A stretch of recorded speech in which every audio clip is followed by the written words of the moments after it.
Hello students, आज की शुरुआत एक पंच लाइन से। आज से ठीक एक साल पहले कोविड आया और कोविड की शुरुआत आते ही सभी तरफ हाहाकार मच गया। बिजनेस खत्म, स्टॉक मार्केट एकदम से लास्ट ईयर फरवरी और मार्च मंथ में क्रैश पे आया, सब खत्म। बिजनेस हाउसेस खत्म, जॉब्स वालों की जॉब्स खत्म, एजुकेशन वालों की एजुकेशन खत्म, इंडस्ट्री सब बंद और पैकअप हुआ। और सभी बिजनेस हाउसेस इतने लॉस में गए कि वो सोच रहे थे कि अब कभी उबर नहीं पाएंगे। लेकिन क्या आप जानते हैं, इन सभी बिजनेस हाउसेस ने अपना जितना भी लॉस था सारा कवर कर लिया है। कितने महीने में? पिछले 4 महीने में मात्र सारा लॉस कवर कर लिया है। और लॉस ही कवर नहीं किया, इतने ज्यादा प्रॉफिट्स पे चले गए कि उन्होंने नई नई इंडस्ट्रीज पर जाने लग गए, नए बिजनेसेस पे जाने लग गए। सारे के सारे बिजनेस हाउसेस के साथ यही सिचुएशन है। लेकिन असली लॉस किसको हुआ है समझ पाएंगे आप? So called middle class. जी हाँ, इंडिया का मिडिल क्लास पर्सन, जिसकी बिजनेस गई, जिसके जॉब्स गए, जिसकी एजुकेशन गई, जिसकी हेल्थ गई, वो इस हेल्थ को, इस लॉस को, इस अपनों के लॉस को और इस अपने सपनों के लॉस को वो कभी कवर नहीं कर पाएगा। कम से कम मरे से मरे अगले 10 साल तो कवर कर ही नहीं पाएगा इस लॉस को। और 10 साल छूटने से पहले वापस एक नई लहर आपके सामने आती हुई, क्या आप इस साल इसको संभाल पाएंगे? बिल्कुल नहीं। क्यों? इसका दोषी कौन है? क्या दोबारा कोविड आता है तो वही सिचुएशंस दोबारा आएंगे और हम वापस उसी सिचुएशंस को दोबारा झेलेंगे? जी, लहर तो आ गई है और इतनी स्पीड से आई है जो कि पिछले साल आई थी उससे ट्रिपल स्पीड है। और संभालना मुश्किल नहीं, नामुमकिन नजर आ रहा है मुझे अपने अपेक्ष में। और ऐसी स्थिति में हम क्वेश्चन किससे करें और क्या एक्सपेक्टेशन कर सकते हैं? जी, हम एक्सपेक्टेशन कर सकते थे अपनी गवर्नमेंट से, जिस पे अब एक्सपेक्टेशन करना भी हमें व्यर्थ नजर आता है। अगर मैं आपकी एज के अकॉर्डिंग बात करूं या स्टूडेंट लाइफ की बात करूं, तो हम लोग एक्सपेक्टेशन कर सकते थे कि पिछले एक साल में हम लोग हमारा हेल्थ इंफ्रास्ट्रक्चर सुपर स्ट्रॉन्ग कर दें। क्या गवर्नमेंट की कैपेसिटी है? नहीं है, बिल्कुल है। क्यों नहीं? क्या वेंटिलेटर्स नहीं बन सकते थे? बड़े बड़े हॉस्पिटल्स नहीं बन सकते थे? बन तो सकते थे। ना हॉस्पिटल बनाए गए, ना वेंटिलेटर्स का इंतजाम किया गया, ना ऑक्सीजन की इसके सिलेंडर्स की व्यवस्था है, ना शमशान घाट है। बात तो नहीं करनी चाहिए लेकिन फिर भी होने तो चाहिए। क्या माइक पर बोलने से और चुनाव लड़ने से ये सब कुछ हो जाता है? मैं बात करूंगा सभी पॉलिटिकल पार्टीज और स्पेसिफिकली सत्ताधारी पार्टी की, जो कि सीट पर बैठे हैं, चाहे वो सेंट्रल गवर्नमेंट हो चाहे वो स्टेट गवर्नमेंट। हम दोनों से एक्सपेक्टेशन करना चाहेंगे। लेकिन एक्सपेक्टेशन किससे करें? अब तो मुझे आप लोगों से एक्सपेक्टेशन करनी चाहिए कि आप लोग इसके लिए क्वेश्चन मार्क लगाएं, क्योंकि आप देते हैं नोट और वोट। तो अल्टीमेटली सोचना तो यहीं पर पड़ेगा कि किस तरीके से इस साल आने वाली लहर को हम कंट्रोल कर पाए। क्या हमारे बस की बात है? प्रॉब्लम तो तब होगी जब हमें कभी ऑक्सीजन के पाइप की जरूरत पड़े, सिलेंडर की जरूरत पड़े, बेड की जरूरत पड़े हॉस्पिटल में और वो हमें उपलब्ध ना हो पाए। हम तो अपने घर में बनाने से रहे, हम तो हमारे घर में एक आइसोलेटेड रूम बना सकते हैं, लेकिन क्या वो पर्याप्त रहेगा? जी, वो पर्याप्त रहने वाला नहीं है। ऐसी स्थिति में सेम मोमेंट पर एक बिजनेस हाउसेस को डेवलप किया गया और उनके लॉस को कवर अप किया गया। चुनावी रैलियां कंटिन्यू चल रही है, वहां पर एक अच्छा खासा एक्सपेंडिचर किया गया। कोविड के नाम पर बहुत बड़ा फंड इकट्ठा गया और उस फंड की C&AG से ऑडिट तक नहीं हो सकती। कितना पैसा कहां खर्च हो रहा है? क्या ये पैसा हॉस्पिटल्स पे खर्च नहीं हो सकता था? आपने कभी हॉस्पिटल्स की डिमांड करी? जी नहीं, हमने कभी हॉस्पिटल की डिमांड करी नहीं है। और डिमांड हम करते रहे जिन चीजों की, वो चीजें जरूर हमें गवर्नमेंट दे रही है। आप समझ पा रहे हैं अच्छे से? मैं बिल्कुल किसी एक विशेष गवर्नमेंट का विरोधी नहीं हूं।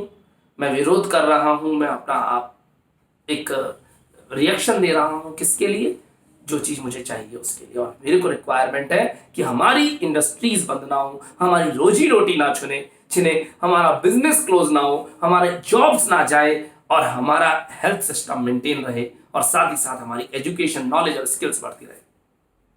ये गवर्नमेंट्स क्या चाहती है? हम लोग एजुकेटेड ना हो? बिल्कुल, क्योंकि एजुकेटेड पर्सन बच्चों सवाल पूछता है, क्वेश्चन मार्क करता है, आर्ग्यूमेंट करता है।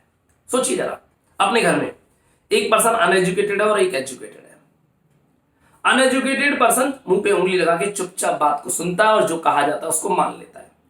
लेकिन एजुकेटेड पर्सन आर्ग्यूमेंट करता है, क्वेश्चन मार्क करता है, ऐसा क्यों हो रहा है वो पूछता है, कितना पैसा खर्च हो रहा है वो पूछता है, इस पैसे का कहाँ ऑप्टिमम यूटिलाइजेशन हो सकता है वो पूछता है। और गवर्नमेंट ऐसा कभी नहीं चाहती।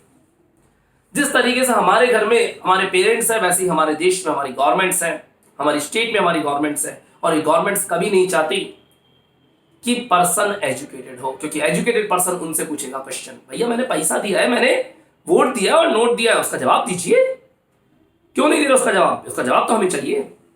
और आपको अगर जवाब नहीं मिलेगा तो आप उनसे नाराज होंगे, पर जब आपको नॉलेज ही नहीं देगी तो आप क्या क्वेश्चन फालतू पूछेंगे, क्योंकि आप लोगों को तो फालतू की चीजों में घुमा दिया जाएगा। बात करेंगे आप इंफ्रास्ट्रक्चर की, एजुकेशन की, हेल्थ की, डेवलपमेंट की, ग्रोथ की, इकोनॉमी की, और साथ ही साथ विभिन्न चुनावी मुद्दों की जिनके ऊपर बोलकर आपसे वोट लिया जाता है। क्या वहां पर कहीं नाम था किसी यूनिवर्सिटी को ओपन करने का कि हम यूनिवर्सिटी ओपन करेंगे? क्या वहां बात था, नाम था किसी गवर्नमेंट स्कूल्स को डेवलप करने का कि हम गवर्नमेंट स्कूल्स को डेवलप करेंगे? क्या वहां कहीं नाम था हॉस्पिटल्स या मेडिकल कॉलेजेस खोलने का? ये सब काम तो प्राइवेट इंडस्ट्रीज पर छोड़ दिया है। जब प्राइवेट इंडस्ट्री पर ही छोड़ दिया तो हम प्राइवेट लोग ही काम कर लेंगे ना, गवर्नमेंट की आवश्यकता ही क्या है? बच्चों में गवर्नमेंट पर इसलिए अटैक कर रहा हूं कि गवर्नमेंट के पास बहुत ज्यादा एफिशिएंसी होती है, अगर वो उस को यूटिलाइज करे तो। अगर प्राइवेट बंद हॉस्पिटल में जाना है हमें तो हम प्राइवेट हॉस्पिटल में चले जाएंगे, फिर तो पैसा फेंक के और तमाशा देखिए आराम से, क्या दिक्कत है? लेकिन प्राइवेट हॉस्पिटल्स वो सर्विसेज नहीं दे सकते जितनी बड़ी सर्विस और जितनी बड़ी क्वांटिटी में सर्विस और जिस रेट पर सर्विस गवर्नमेंट दे सकती है, क्योंकि गवर्नमेंट के पास होती है हैवी रिसोर्सेज और सबसे बड़ी जनता की ताकत, जनता के टैक्स की ताकत। तो हमें क्वेश्चन मार्क तो उन्हीं से करना चाहिए जिनको हमने वोट और नोट दिया है। और इसी बीच हमें चाहिए होती है यूनिवर्सिटी, एजुकेशन, हेल्थ सिस्टम। और हेल्थ सिस्टम क्या ये डेवलप नहीं कर सकते थे पिछले 1 साल में? जरा सोचिएगा, जरा 1 साल बीता, लास्ट ईयर तो हमें ये भी नहीं पता था कि मास्क पहनने हैं, सैनिटाइजर यूज करना है, गैप मेंटेन करना है, सोशल डिस्टेंसिंग रखनी है। हम केवल विरोध कर रहे थे कि साहब हमारा एजुकेशन सिस्टम खराब कर दिया, हमारी दुकानें बंद कर दी, लॉकडाउन कर दिया, बट वो गवर्नमेंट की मजबूरी थी।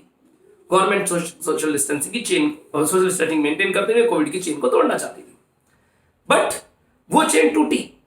उसके बाद कोविड आने पर तो संभलना चाहिए था। आज क्या कहीं पर भी कोई टेस्टिंग हो रही है? पिछले साल कितनी ज्यादा टेस्टिंग हो रही थी, उस पर टेस्टिंग ही नहीं करी। बिना टेस्ट करे जब इतने केसेस आ रहे हैं तो टेस्ट करने में तो क्या होगा? क्या करा? वही लॉकडाउन, किसी दिन तो वापस तैयार है। वही एजुकेशन सिस्टम को सबसे पहले ड्रॉप किया गया, वही हेल्थ सिस्टम पूरा कचरा हो रहा है। क्या मात्र हमारे देश की गवर्नमेंट इस लायक भी नहीं है कि हम लोग को सिलेंडर्स गैस के अवेलेबल करा पाए, ऑक्सीजन अवेलेबल करा पाए, या आईसीयू सिस्टम्स हमारे पास अवेलेबल हो, वेंटिलेटर्स अवेलेबल हो? गवर्नमेंट के पास बच्चों बहुत बड़ी ताकत होती है अगर ये करना चाहे तो। ये लोग कहां ध्यान दे रहे हैं? ये लोग इनके मुद्दों पर ध्यान दे रहे हैं जहां इनको अटैक करना चाहिए। सोचिए किस तरीके से आपकी सिंपैथीज के साथ खेलते हैं। क्या ये चाहते हैं आप लोग पढ़ें? जी नहीं, ये बिल्कुल नहीं चाहते आप स्टडीज करें, क्योंकि अगर आप पढ़ा हुआ व्यक्ति करेगा क्वेश्चन मार्क, और क्वेश्चन मार्क में इनको होगी दिक्कत। फिर क्या हुआ? इन्होंने नहीं ना तो हेल्थ सिस्टम डेवलप किया और ना ही एजुकेशन सिस्टम के लिए कोई प्लान बनाया। क्या आप चाहते हैं आपकी जिंदगी भी in government parties, in political parties के नारे लगाते हुए निकल जाए, इनके आंदोलनों में निकल जाए? कहां गई आपकी एजुकेशन सिस्टम? खत्म कर दिया आपके पूरे एजुकेशन सिस्टम को इन्होंने। इसके लिए जिम्मेदार कौन है? किसी को जिम्मेदार माने कुछ नहीं कह सकते हम। मिडिल क्लास तो केवल और केवल शांति से बैठा है, और मिडिल से वो लोअर मिडिल क्लास, और lower middle class extreme middle class में कन्वर्ट होता जा रहा है। रिच, जो रिच पर्सन थे वो रिच नहीं, वो रिचेस्ट बन गए हैं। सोच लीजिए, आप तो अपने घर की हालत बात कर ले, आप लोग में से कोई भी रिचेस्ट पर्सन से बिलोंग नहीं करता है। नॉर्मली मैं जिस मेरा जो पर्सन मीडिया है, जो मेरा पर्सन है, मेरा जो तकबा है जिस वीडियो को देखता है, वो लोग बहुत अपर मिडिल क्लास से बिलोंग नहीं करते हैं। तो आप तो अपने घर की सिचुएशन देख लीजिए, कोई सुनने वाला नहीं है। अगर किसी को पता पड़ गया आपके यहाँ कोई पॉजिटिव केस है तो लोग किस तरीके से आपसे दूरी बनाएंगे, सोच लीजिएगा। और मैं अटैक कर रहा हूं गवर्नमेंट की फैसिलिटीज, गवर्नमेंट के इंफ्रास्ट्रक्चर, हेल्थ और एजुकेशन सिस्टम पर। ना कोई यूनिवर्सिटीज का सिस्टम है, ना कोई एजुकेशन का सिस्टम है, ना कोई हेल्थ का सिस्टम है, कुछ भी नहीं, सब खत्म। पिछले 2 साल में क्या किया? कुछ भी नहीं। और हम चाहते भी नहीं है लोग। मेरे को तो ऐसा नजर आता है कि जो हमारे देश का युवा है 18 साल से 25 साल, उसको तो ये लोग चाहते हैं कि साहब इनका अपना मोहरा बना करके और आप लोगों को भी एक तरीके से यूटिलाइज किया जाए। कहां पर? अपने इलेक्शंस में। सोच लीजिए कहां जा रहा है आपका पैसा। अगर आप पिछले 8-10 साल के रिकॉर्ड्स को देखोगे तो इंडिया से बहुत सारे बिलेनियर्स और मिलेनियर्स पर्संस इंडिया से निकल गए हैं, माइग्रेट हो गए, और माइग्रेट होकर के वो सारा पैसा इंडिया से लेकर चले गए हैं और इंडिया में छोड़ के गए हैं आपन जैसी भूखी और गरीब जनता को, जो कि स्ट्रगल करते हुए अपनी जिंदगी जीते हैं, और हमारे स्ट्रगल के पैसे को इस तरह बर्बाद किया जाता है। सर आप परेशान किस चीज से हैं? मैं परेशान हूं हेल्थ और एजुकेशन के इंफ्रास्ट्रक्चर से। क्या आज जैसी हेल्थ की सिचुएशन है, जिस तरीके से लोगों को मरने के लिए छोड़ दिया गया है, मींस गवर्नमेंट के पास किसी भी हॉस्पिटल में बात करें तो बेड्स की शॉर्टेज है। हम नहीं जा सकते प्राइवेट हॉस्पिटल्स में। प्राइवेट हॉस्पिटल्स में क्या होता है उनके लिए कहने की बात नहीं है, आपको सबको पता है कि वो लोग क्या करेंगे। हम नहीं जा सकते एक अपने खुद के बनाए हुए घर में के इंफ्रास्ट्रक्चर में, वहां पे वो फैसिलिटीज नहीं मिल सकती बच्चों को। हमें जाना तो गवर्नमेंट के पास ही पड़ेगा, और ये गवर्नमेंट अगर हमारे लिए कुछ सोचे तो बहुत अच्छा हो। और सोचने में गवर्नमेंट को सोचना चाहिए किस चीज के लिए? हमारे इंफ्रास्ट्रक्चर्स के लिए। किसका इंफ्रास्ट्रक्चर? हेल्थ और एजुकेशन का इंफ्रास्ट्रक्चर। और अभी तक तो कुछ किया नहीं गवर्नमेंट ने। अब सवाल कौन उठाएगा? सवाल तो अपन लोगों को ही उठाना होगा, क्योंकि हम एक्सपेक्ट करते थे गवर्नमेंट के कुछ डिपार्टमेंट से, कुछ ऑर्गेनाइजेशन से, जो कि गवर्नमेंट को खींच के रखते हैं। स्पेसिफिकली कह सकते हैं हम चुनाव आयोग, supreme court, CBI, reserve bank, ये सब ऑर्गेनाइजेशन जो कि इंडिपेंडेंट होकर, CNAG इंडिपेंडेंट होकर के डिसीजन लेते हैं, लेकिन इनकी इंडिपेंडेंसी भी मुझे कुछ खास नजर नहीं आती। मैं किसी विशेष पार्टी का विरोधी नहीं हूं, लेकिन मैं विरोधी हूं उसका जो कि सत्ता में बैठा है, जो कि सीट पर बैठा है, चाहे वो स्टेट गवर्नमेंट हो, चाहे वो सेंट्रल गवर्नमेंट। मैं चाहूंगा कि कैसे भी करके हमारे स्कूल्स, हमारे कॉलेजेस, हमारी यूनिवर्सिटीज, हमारे हॉस्पिटल्स को डेवलप किया जाए। This is very basic need. क्या मैं गलत चीज मांग रहा हूं क्या? और इसके लिए बच्चों कदम आप ही को उठाना पड़ेगा। वोट डालते वक्त क्वेश्चन मार्क करें, वोट डालने से पहले क्वेश्चन मार्क करें, वोट डालने के बाद क्वेश्चन मार्क करें। अपने इस हल्के से दिमाग को काम लीजिए, सामने वाले से पूछिए। वो सामने वाला आपको अगर कोई बात बता रहा है तो उसके बात बताने के पीछे क्या ऑब्जेक्ट है। मैं आपके माइंड से ये बात कर रहा हूं तो मेरा क्या ऑब्जेक्ट है? मेरा भी तो कोई ना कोई ऑब्जेक्ट ही होगा, जब भी मैं आपसे बात कर रहा हूं। मेरा ऑब्जेक्ट है आप जागिए, क्वेश्चन मार्क करें, पूछिए हमने वोट दिया था, हमारे को एक हॉस्पिटल्स के बेड क्यों नहीं मिल रहे हैं, हमको ऑक्सीजन के सिलेंडर्स क्यों नहीं मिल रहे हैं, हमारा बिजनेस क्यों बंद किया जा रहा है। कई बार नहीं लगता कि छोटी एज में तो कोविड है ही नहीं और हमारे स्कूल्स और कॉलेजेस को फालतू बंद किया गया है। कहते हैं हम लोग स्प्रेडर हो सकते हैं बहुत बड़े। शायद हाँ, शायद ना, मैं इसके ऊपर कुछ विशेष कमेंट नहीं करना चाहूंगा, लेकिन मैं इतना जानता हूं कि गवर्नमेंट चाहे तो इस कोविड की लहर को रोक सकती थी, रोक सकती है। आप एक बार थोड़ा सा सोच के देखें। एक छोटी सी बात बोलता हूं, मैं आपके माइंड पे हिट करता हूं। गवर्नमेंट स्कूल से आपके घर के अगल बगल में, उस गवर्नमेंट स्कूल में एक विजिट करके आना, और मैं पूछूंगा आज से कुछ साल बाद जब आपके बच्चे होंगे, क्या आप अपने बच्चों को गवर्नमेंट स्कूल्स में एडमिट कराएंगे क्या? आपका स्ट्रेट फॉरवर्ड जवाब मिलेगा मुझे नो। क्यों? क्योंकि उनके यहां इंफ्रास्ट्रक्चर नहीं है। क्या इस गवर्नमेंट की औकात, जी हाँ मैं औकात शब्द यूज में ले रहा हूं, क्या इस गवर्नमेंट की औकात नहीं है कि एक अच्छा इंफ्रास्ट्रक्चर डेवलप कर सके हमारे बच्चों की एजुकेशन के लिए, और एक गरीब आदमी भी एक अच्छी एजुकेशन अपने बच्चों को दे पाए? इंफ्रास्ट्रक्चर डेवलप कर तो सकती है गवर्नमेंट, और इसका एग्जांपल मैं बोलना चाहूंगा दिल्ली के गवर्नमेंट स्कूल्स आप देख लीजिए। मुझे कोई बोलने की आवश्यकता नहीं है, आप लोग सब जानते हैं। तो मैं किसी दिल्ली गवर्नमेंट की तारीफ यहां पर करना चाहूंगा बिल्कुल, लेकिन मैं ऐसा नहीं कह रहा कि मैं उनका सपोर्टिव हूं, नहीं। हाँ, तारीफ कर रहा हूं क्योंकि उन्होंने अच्छा काम किया है, और ये अच्छा काम पूरे इंडिया लेवल पे किया जा सकता है, स्टेट लेवल पे, हर स्टेट में किया जा सकता है। क्योंकि स्कूल का बच्चा पढ़ेगा तो वहां पर उसका माइंड लेवल डेवलप होगा, और स्कूल्स में जब डेवलप हो गया तो वही चीज आगे जाकर के कॉलेजेस में डेवलप होगी, कॉलेज में डेवलप होगी तो उसके बाद समाज में डेवलप होगी। रियल में किसी भी चीज को अगर आपको सिखाना है तो स्कूल लेवल से सिखाना पड़ेगा। आप बात कर लीजिए किसी भी स्कूल लेवल की, अगर आप स्कूल लेवल से उस चीज को सिखाते हैं तो कॉलेज लेवल पे बच्चा अपने आप आत्मनिर्भर बन जाता है कि मुझे किसी की जरूरत नहीं है, कल को कोई बिजनेस बंद हो जाए, जॉब्स बंद हो जाए तो भी मैं अपना कमा के खा लूंगा। तो आत्मनिर्भरता बड़े होकर के नहीं आती है बच्चों, छोटे लेवल पे ही आती है। तो छोटे लेवल पे आपको सिखाना पड़ेगा। तो स्कूल्स को डेवलप करना चाहिए ना, क्या नहीं कर सकती? क्या गवर्नमेंट कर सकती है ना? जब स्कूल्स डेवलप हो सकते हैं पर स्कूल डेवलप नहीं किए जा रहे। कॉलेज और यूनिवर्सिटियां बन सकती है, कितने कॉलेज कितनी यूनिवर्सिटियां खुल गई पिछले कुछ सालों में? नहीं, कुछ भी नहीं है हमारे पास। ना स्कूल्स है, ना कॉलेजेस है, ना यूनिवर्सिटीज है, ना हॉस्पिटल्स है। ये बेसिक नीड नहीं है तो फिर क्या हम कोविड की भेंट चढ़ जाए? और मुझे तो यही लगता है।